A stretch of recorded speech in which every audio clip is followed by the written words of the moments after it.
The unforgivable act. The space station called Conquered Apex floated between stars like a silver crown, a meeting place for 7 great civilizations of the galaxy, built so that wars would stay in the past and trade would take their place instead.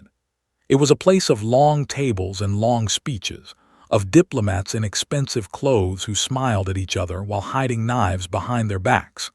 Every species had a seat at those tables. Every species had a voice. Humanity's seat was a small one. The other civilizations did not think much of humans.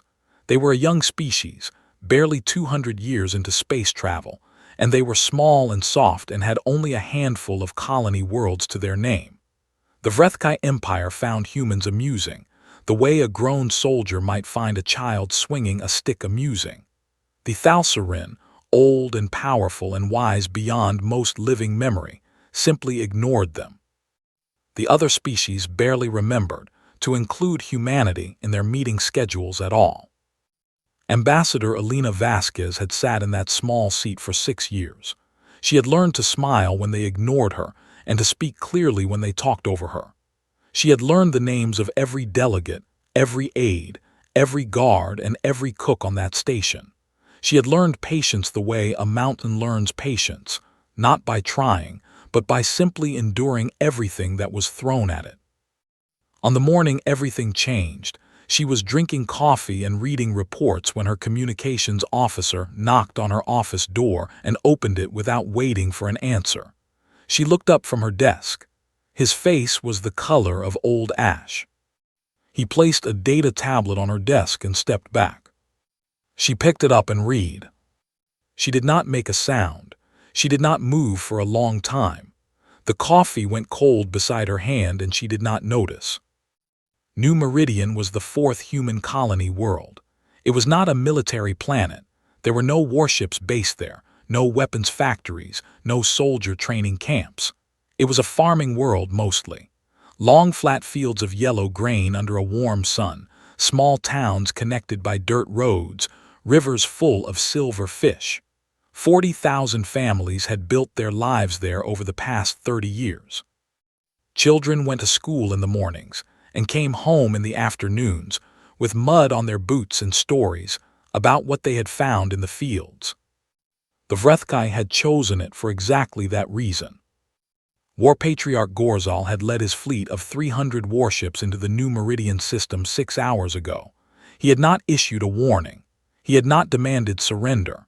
He had simply opened fire on the settlements below, the schools first, then the shelters, then the hospitals where the sick and the very young were kept. His ships had swept across the planet 3 times, making sure nothing was missed. 40,000 children were dead. The stated reason, released in an official Vrethkai declaration to the Galactic Conclave, was a trade boundary dispute, a line on a map that humanity had allegedly crossed by establishing a farming outpost 4 light years from the agreed border. The declaration used the phrase disciplinary correction to describe what had happened on New Meridian. Gorzal himself, in a recorded message to his fleet commanders, had called it pruning the herd before it grows dangerous. The Conclave had received this declaration 2 hours ago. They had already drafted a response, a formal letter of condemnation, worded carefully so as not to offend the Vrethkai too greatly, recommending a committee be formed to review the border dispute. A committee. Elena Vasquez read the Conclave's draft response after she finished reading the attack report. She put the tablet down on her desk and sat very still for another long moment. Then she looked at her communications officer and told him to leave the room and close the door. He left quickly. She opened her personal communication terminal, the one that used the encrypted channel that bypassed the Conclave's monitoring systems entirely, the one that had been installed on the day she took this posting and had never been used. She had hoped it would never need to be used. She had hoped that humanity would be left alone long enough to grow strong in peace. Hope had not survived the morning. She entered a code she had memorized on her first day as ambassador, a code that had been passed down through every human ambassador for the past 40 years like a family secret, no one wanted to exist. Then she typed a message of 12 words into the terminal. Authorization, Shepherd's Wrath, all codes confirmed. New Meridian, 40,000 children, send everyone. She sent it. Then she walked out of her office and back into the main hall of the conclave floor, where the other ambassadors were gathered in small groups talking quietly about the situation. The Vrethkai ambassador, a tall reptilian creature named Sezrak, was standing near the center of the room accepting polite expressions of concern with a patient expression that barely hid his amusement. He caught Alina's eye from across the room. He smiled at her, a wide, tooth-heavy smile that his species used when they wanted to signal dominance. She looked at him without expression for 3 full seconds. Then she turned away and walked to her seat at the small table in the corner of the hall. Sezrak watched her and chuckled quietly to his aide. "They will write a strongly worded letter," he said in Vrethkai, "perhaps 2, and then they will return to growing grain." His aide agreed. Neither of them noticed that Alina Vasquez had not touched the conclave's draft condemnation letter that sat waiting on the table in front of her. She had not reviewed it, had not added Human's name to the list of signatures, had not made a single comment. She simply sat with her hands flat on the table and waited, the way a stone waits at the top of a hill. Back on New Meridian, rescue workers were still pulling bodies from the rubble of collapsed school buildings. They wore breathing masks because the air was thick with smoke. They worked in silence because there was nothing to say. One rescue worker, a man named Darren who had moved to New Meridian 20 years ago to raise his 3 daughters, found a classroom that had not fully collapsed. The roof had come down at an angle, leaving a small pocket of space near the back wall. The students had moved to the back when the attack began. There were 14 of them, between the ages of 7 and 10, sitting in a tight group against the wall with their arms around each other. None of them had survived. Darren sat down on a broken piece of wall outside the building and could not stand back up for a long time. In the dark quiet of deep space, far from any star's light, something began to move. It had been still for a very long time, years in some cases. Ships that had never appeared on any conclave registry, built in the outer systems where no one was watching, crewed by men and women who had signed their names to a mission they hoped they would never have to fly.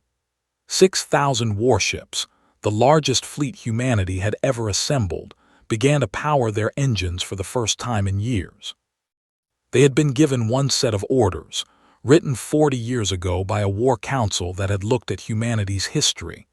At every massacre, every genocide, every moment when a powerful nation had destroyed a weaker one's children, and decided that if it ever happened to them, there would be no negotiation, no committee, no letter of condemnation. There would only be response. The Vrethkai Empire had 14 star systems, 30 billion souls, 4,000 warships, and a war patriarch who had smiled at a human ambassador that morning. The orders were already in motion. The galaxy did not know yet what it had allowed to happen. It would learn soon enough.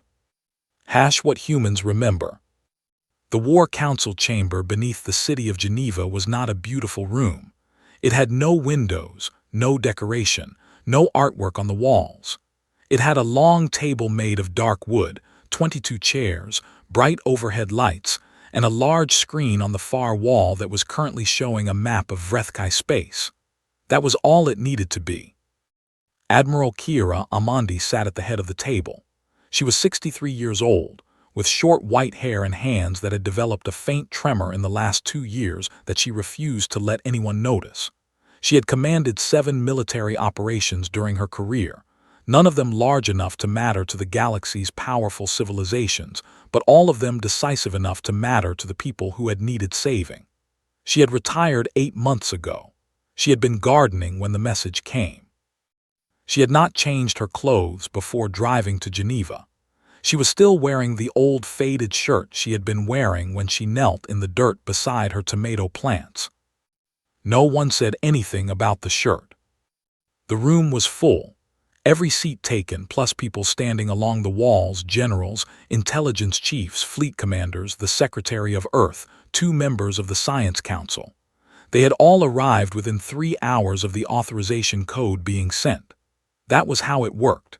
When the Shepherd's Wrath protocol activated, everyone on the list came immediately, no questions asked, no delays permitted. Admiral Amandi looked at the map on the wall for a while without speaking. The Vrethkai Empire glowed in red 14 systems, spread across a wide region of space, 3 weeks of FTL travel from human territory. She studied the positions of their known fleet stations, their supply lines, their patrol routes. Intelligence had been gathering this information for 40 years. Every update filed, every shift in patrol schedules noted, every new warship that rolled out of a Vrethkai construction yard added to the record. Humanity had been watching them for a very long time. She turned to the room and asked a single question: "Where is the fleet?" The answer came from a young fleet coordinator named Priya Nair, standing at a secondary console along the wall. "All 6,000 ships are active and moving, Admiral. Formation will be complete in 18 hours. We are ready to jump on your order." Kira nodded. She had expected this. The fleet had been kept in constant low-power readiness for years. The crews rotated in shifts of 6 months so that there were always experienced hands aboard every ship. The supplies were maintained on a rolling schedule. 6,000 warships, crewed and ready and waiting, hidden in the dark space between human systems where no one had ever thought to look. Because no one had ever thought humanity worth looking at carefully. The Secretary of Earth, a tall, thin man named Johansson, leaned forward in his chair. He was not a military man, and he looked like someone who had not slept. "Admiral, I want to be clear about what we are authorizing here. This is not a punitive strike. This is not a show of force to bring the Vrethkai to a negotiating table. The protocol." "The protocol is clear," Kira said quietly. "I have read it. Everyone in this room has read it." 40,000 children, Johansson said. He said it the way a person says words that they cannot quite believe are real. 40,007, Priya said from the wall console. Her voice was flat. "The latest count from New Meridian." The room was silent. Kira looked at the secretary. The Shepherd's Wrath doctrine was not written carelessly. It was written by people who had studied every civilization in this galaxy that had been destroyed, every species that had been reduced to a handful of survivors on a prison world, while the species that destroyed them went on building empires. Every time, the story was the same. The strong nation struck the weak nation's children because they knew it would not cost them anything, because they knew the weak nation had no answer. She paused. "We wrote an answer. It took 40 years and cost more credits than I can name from memory, but we wrote it. And now the Vrethkai have given us the exact circumstances under which we use it." No one spoke against her. The vote, if it could be called a vote, since the doctrine technically did not require one, was unanimous. The order went out to Fleet Admiral Hassan Yilmaz aboard the command ship Unbroken Meridian * at the head of the Shepherd's Wrath fleet. Proceed to Vrethkai space. What the galaxy did not understand about humanity, what no species had bothered to study carefully enough to understand, was that humans had an unusually long memory for violence done to them. Other species grieved, recovered, and moved forward. Humans grieved, recovered, moved forward, and then quietly built systems to ensure it never happened again, systems they maintained for generations, systems they funded even when the threat seemed distant and theoretical, because they had learned from their own history that threats had a way of becoming real at the worst possible moment.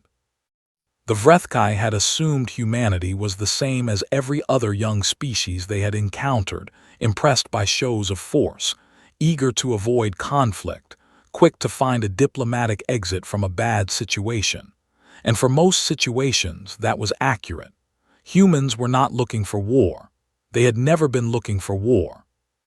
They had built the Shepherd's Wrath fleet precisely so that they would never need to look for it.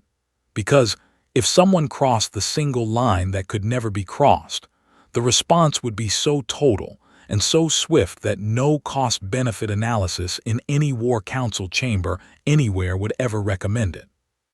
War Patriarch Gorzal had not done a cost-benefit analysis. He had looked at a map of human colony worlds and seen soft targets. Fleet Admiral Yilmaz stood on the bridge of the unbroken Meridian and watched his navigation display fill with the blue markers of ships forming up around him. 6,000 blue markers. His crew was quiet around him, professional, focused, each of them thinking about the same thing but not saying it, because there was nothing useful to say. They all had younger brothers, sisters, cousins. They all knew what a school building looked like. "Fleet is formed, Admiral," his navigation officer reported. Yilmaz looked at the route plotted on the main screen. 17 jumps. The fastest path to the edge of Vrethkai space that would avoid detection for as long as possible. "Set course," he said. "All ships maximum FTL speed." 6,000 ships jumped simultaneously. In their wake, the space where they had been waiting was completely empty, as if they had never existed at all. Back on conquered Apex, the Vrethkai ambassador Sezrak was hosting a small dinner party in his private quarters for 3 allied ambassadors. The food was excellent.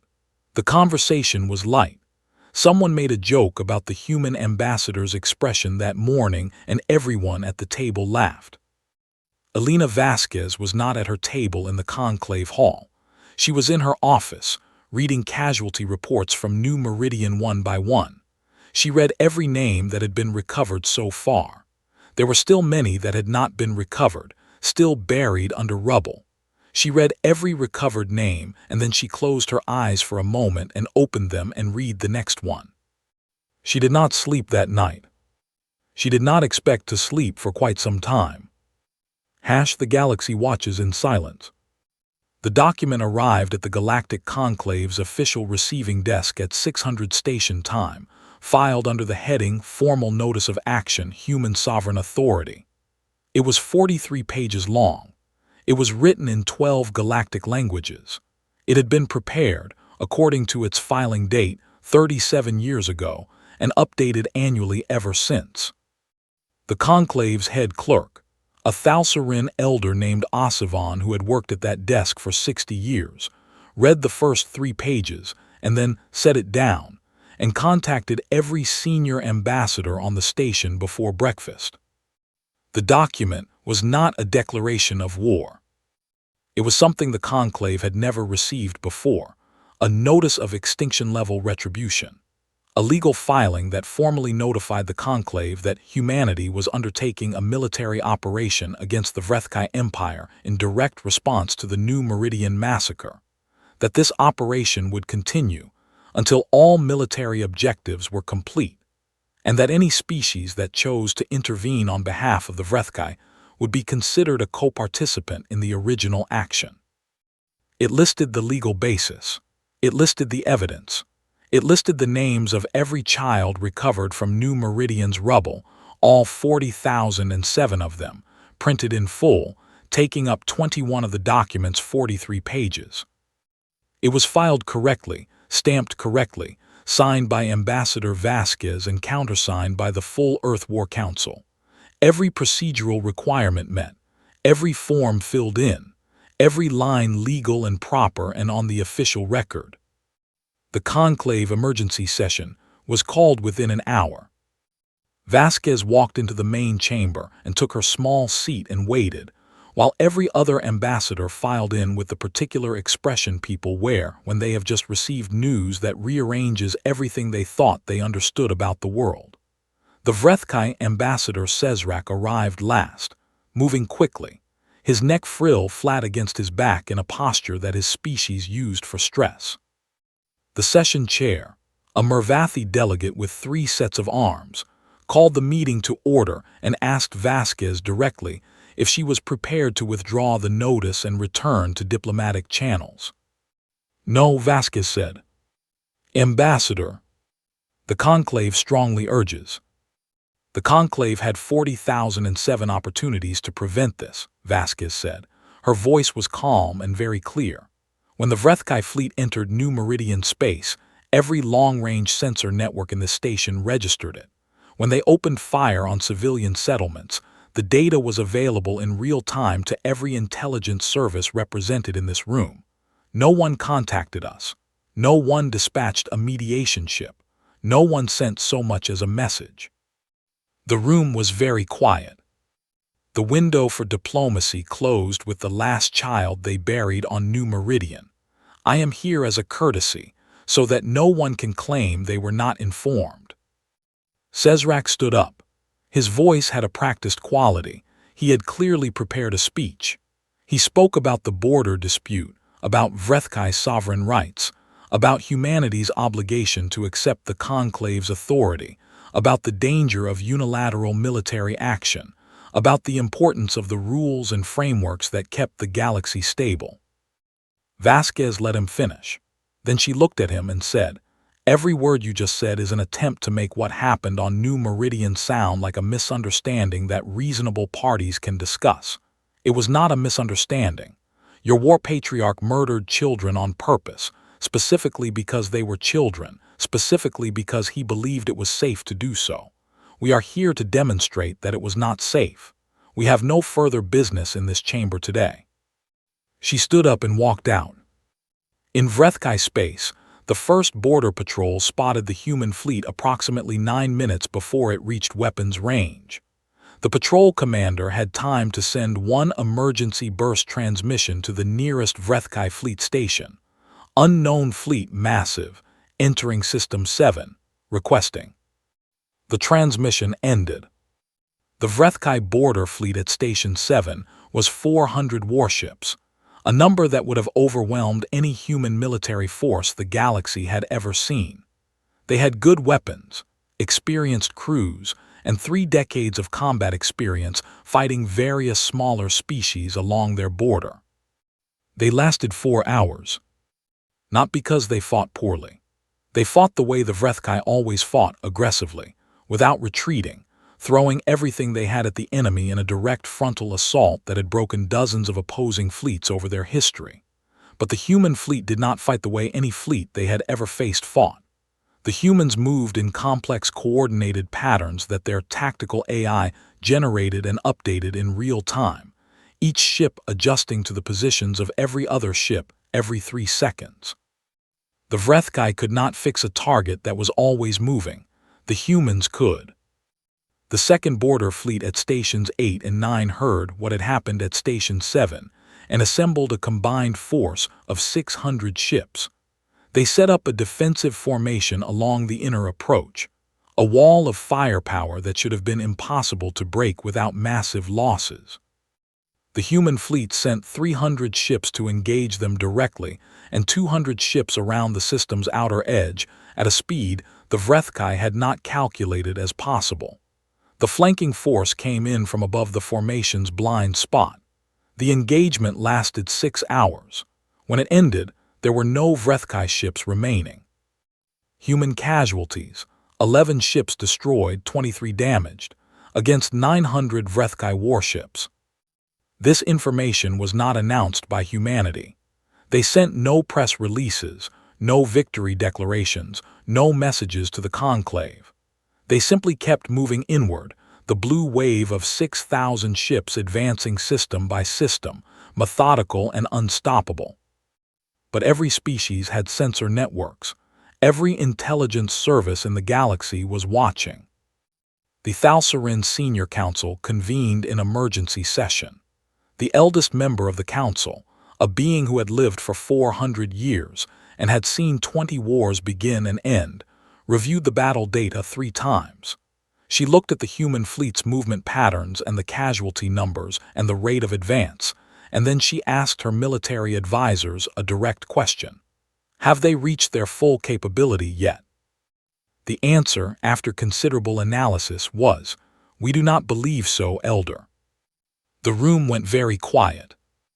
On Conquered Apex, alien ambassadors were gathering in small groups in corridors and private rooms, speaking in low voices. None of them had expected this. They had all, without quite saying it aloud to each other, assumed that humanity's response to New Meridian would be grief, then letters, then a long, boring process of diplomatic demands and partial compensation. That was how it worked. That was how it always worked when a strong empire struck a weak species people. The weak species filed complaints. The strong empire paid a fine eventually. Life continued. Instead, the galaxy's monitoring systems were showing 6,000 human warships erasing the Vrethkai border defenses as if they were practice targets. Instead, those 43 pages with 40,007 names on them were sitting in the Conclave's official record, completely unanswerable, legally clean, morally direct. Ambassador Cesrak stopped taking meetings. He was locked in his quarters sending frantic transmissions to Vreth Prime, demanding guidance, demanding that the War Council respond, demanding that someone tell him what to do. The transmissions that came back were increasingly short and increasingly frightened.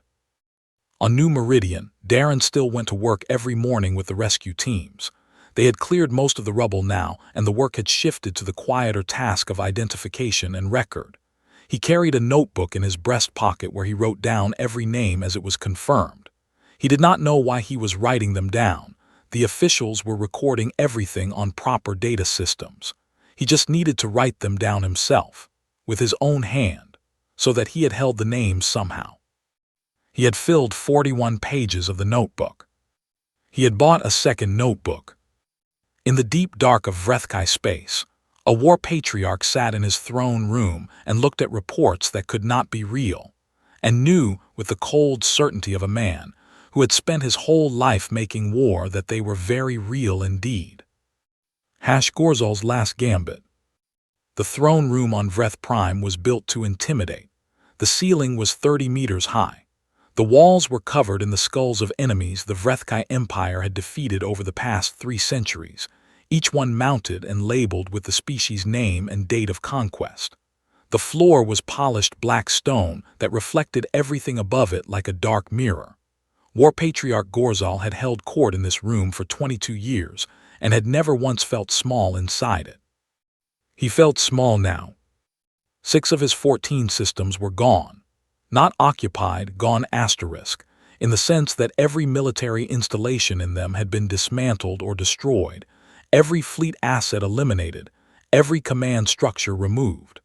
The human fleet moved through his space the way fire moves through dry paper, not fast in a dramatic sense, but steady and total and leaving nothing behind it. His war council sat around the long table at the base of his throne dais. Most of them had stopped making eye contact with each other. The fleet commanders who were still alive had sent reports that ranged from grim to incoherent. One commander had simply sent the word retreat 14 times in a row before his ship's signal had disappeared from the communication network.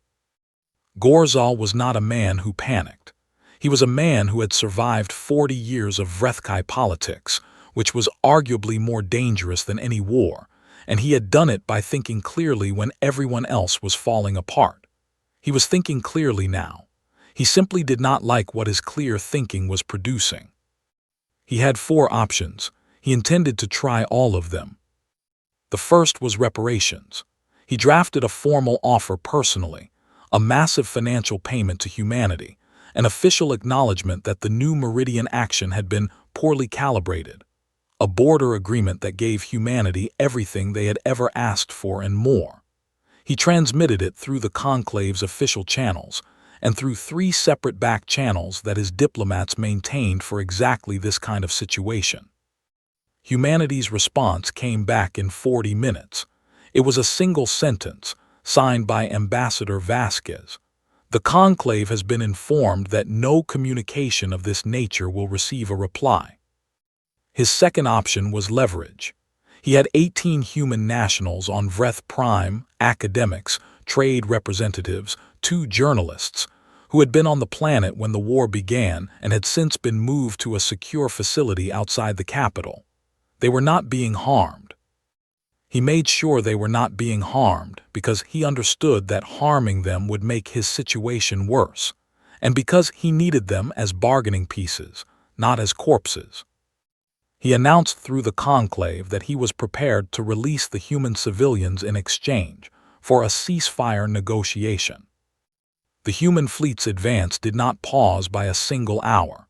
Instead, 3 human warships detached from the main fleet and arrived at the edge of Vreth Prime's system with a single transmission, the coordinates of the facility where the civilians were being held, and a demand that they be transported to a neutral pickup point within 6 hours. The transmission made clear that if the civilians were not at the pickup point in 6 hours, the 3 warships would retrieve them personally, and that the Vrethkai military was strongly advised not to be in the way when that happened. The civilians were at the pickup point in 4 hours. The 3 human ships collected them and returned to the main fleet, which continued its advance without comment. Gorzal's third option was the Galactic Conclave itself. He requested an emergency conclave intervention, a formal order requiring humanity to halt its military operation pending a full review. He called in every political favor his empire had accumulated over decades of alliance building. He reminded the Mervathi of the trade agreements that benefited them. He reminded the Sethali collective of the 3 times Vrethkai warships had escorted their colony ships through pirate space. He made promises he had no intention of keeping to species he had always considered beneath him. Several of them were sympathetic, several of them drafted motions, several of them brought those motions to the conclave floor. Every single one of them quietly dropped their motions within 24 hours. The reason became clear when the Thalsarin senior ambassador made a rare public statement. She had contacted Fleet Admiral Yilmaz privately, she confirmed, and had expressed the Thalsarin's concern about the scale of the human operation. Fleet Admiral Yilmaz's response, she said, had been polite and brief. Humanity had no quarrel with the Thalsarin, and the Thalsarin were welcome to stay out of the way and they would have nothing to worry about. The implication was clear. The Thalsarin were the most powerful civilization in the galaxy. They had been offered a quiet exit and they had taken it. If the Thalsarin were stepping aside, no one else in the galaxy was going to step in front of 6,000 human warships. Gorzal's fourth option was a public appeal. He recorded a transmission and broadcast it on every open channel the conclave monitored, a dramatic, well-constructed speech about humanity's brutality, about the disproportionate nature of the response, about the danger that a species this violent and this willing to use overwhelming force posed to galactic civilization. He called on every species in the galaxy to form a defense coalition. He used the words common threat and shared future, and the rule of law that protects us all. He waited for responses. The galaxy responded with silence. Not confused silence, or uncertain silence, or the silence of species still making up their minds. It was the silence of beings who had read 43 pages with 40,007 children's names printed in them, who had watched the legal notice that was filed correctly and properly before a single shot was fired, who had looked at the battle data showing human ships taking casualties of less than 1% while eliminating forces 10 times their size, and who had collectively, quietly, without coordinating with each other, reached the same conclusion. There was nothing to be done here. Gorzal had done this to himself. The children of New Meridian were dead because of a decision he had made, and he had made that decision because he thought it was safe. He had been wrong, and the universe was not going to save him from being wrong. On Vreth Prime, the capital city began to empty. Not because anyone ordered evacuation. Gorzal had specifically not ordered evacuation, because an empty capital looked like defeat, and he was not ready to accept that word yet. People simply began leaving on their own, quietly in private vehicles and on foot, moving away from the city center toward the outer regions. The old ones and the very young went first, carried or guided by the adults of their families. There was no panic. Just a steady, wordless movement of people who understood what was coming better than their war patriarch did. In the secure military command center beneath the palace, Gorzal's remaining generals were running projections. Every scenario they ran produced the same outcome within different timeframes. The math did not change regardless of what assumptions they adjusted. The human fleet would reach Vreth Prime in 11 days if its current rate of advance held. One of the generals, an old female commander named Vrezeth who had served in 4 wars and was the only person in the room who would still speak plainly, put down her data tablet and looked at Gorzal directly. "Patriarch," she said, "the children of New Meridian were not soldiers. They were not threats. They were not combatants of any kind. Whatever the border dispute was about, targeting them was not a military decision. It was, and I say this as someone who has served you loyally for 15 years, it was a mistake of a kind that cannot be corrected." Gorzal looked at her for a long time. "What are you suggesting?" he asked. "I am suggesting," she said carefully, "that you consider what your options actually are at this point versus what you wish they were." He had no answer for that. Outside the palace windows, another column of civilian vehicles moved silently toward the city's edge, headlights cutting through the night, carrying families away from what was coming, families who had not ordered the attack on New Meridian, who had not made the speech about pruning herds, who had simply lived in the same empire as the man who had, and were now moving through the dark because of it. The human fleet was 11 days away, and it had not slowed down by a single hour. What the stars learned that day. Human ground forces landed on Vreth Prime on a Tuesday morning local time, under a pale orange sky. They did not land in the capital. They did not land near the palace. They came down in the open fields 15 kilometers outside the city in clean formation, and they set up a perimeter, and they waited. Fleet Admiral Yilmaz had transmitted a message to the Vrethkai military command 12 hours before landing. Any Vrethkai soldier who put down their weapon and stepped away from their post would not be harmed. Any Vrethkai soldier who did not would be handled accordingly. By the time the ground teams reached the capital's outskirts, the Vrethkai military had largely dissolved. Not in defeat, in exhaustion. Soldiers who had been fighting a losing war for 11 days against a fleet that did not stop, that did not make mistakes, that did not accept surrender of territory, and then pause to negotiate the way every other enemy they had ever fought did. Those soldiers had run out of the particular kind of energy required to keep fighting when winning is impossible. Most of them simply sat down. Some of them helped their families move further out of the city when they heard the landing ships coming. The human ground teams moved through the capital in careful formation, block by block, with their weapons ready but not firing. They were looking for specific people. They had a list. Gorzal was found in his throne room. He had not run. He was sitting on his throne in full formal armor, the skull-covered walls behind him, the black floor reflecting the overhead lights in a dark mirror below his feet. He had clearly intended to make this moment look a certain way, the defiant patriarch, dignified in defeat, waiting for the conquerors to come to him. The human team leader who entered the room was a young captain named Solano, who was 29 years old and had grown up in a city on New Meridian's neighbor world. She had known people on New Meridian. She had attended memorial services in the weeks before deploying. She looked at Gorzal on his throne and at the skulls on his walls and said nothing for a moment. Then she told him, in a voice that was completely level, that he was under arrest for war crimes under human military law and would be transported to a neutral facility for formal trial proceedings. She told him that he would be treated properly throughout.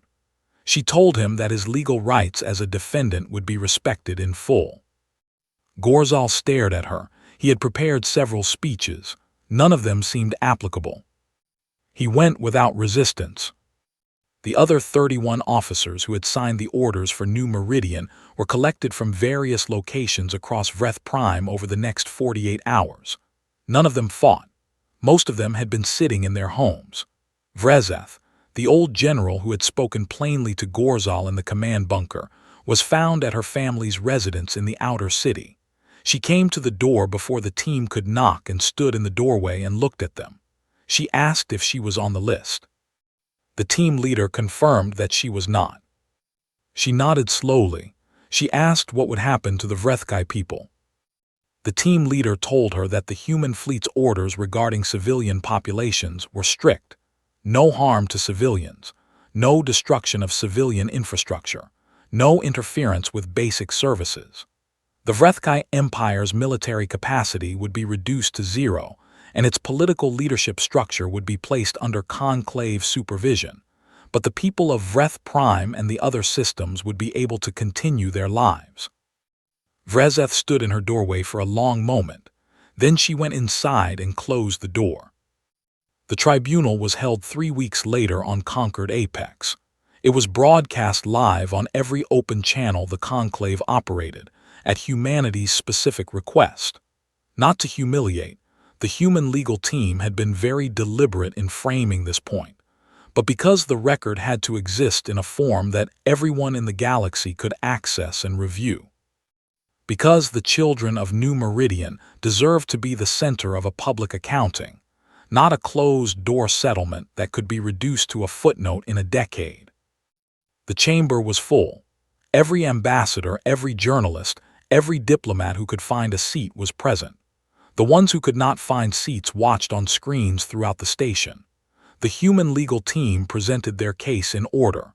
The evidence of the attack, the chain of command, the signed orders, the recorded transmissions in which Gorzal and his commanders discussed their intentions, and then the 21 pages of names. The 21 pages of names were read aloud by a single reader, a young woman from New Meridian named Asha who had been 8 years old when the attack happened and had survived because she had been home sick that day. She stood at the reader's podium and read every name in a clear voice with no pause and no break from the first name to the last. It took 4 hours and 20 minutes. The chamber was completely silent throughout except for her voice. When she finished, she thanked the chamber for its time and sat down. Gorzal was allowed to speak before the verdict. He had prepared something. He delivered part of it about sovereignty, about borders, about the nature of power in the galaxy, but somewhere in the middle of his speech, looking at the chamber full of faces watching him with an expression he did not have a word for, he stopped. He stood in silence for a moment. Then he looked at Elena Vasquez, who was sitting in the front row. "How did you do this?" he asked. He was not performing anymore. He was genuinely asking. "You were nothing, a footnote, a young species with a handful of worlds and small ships. How did you build this without anyone knowing?"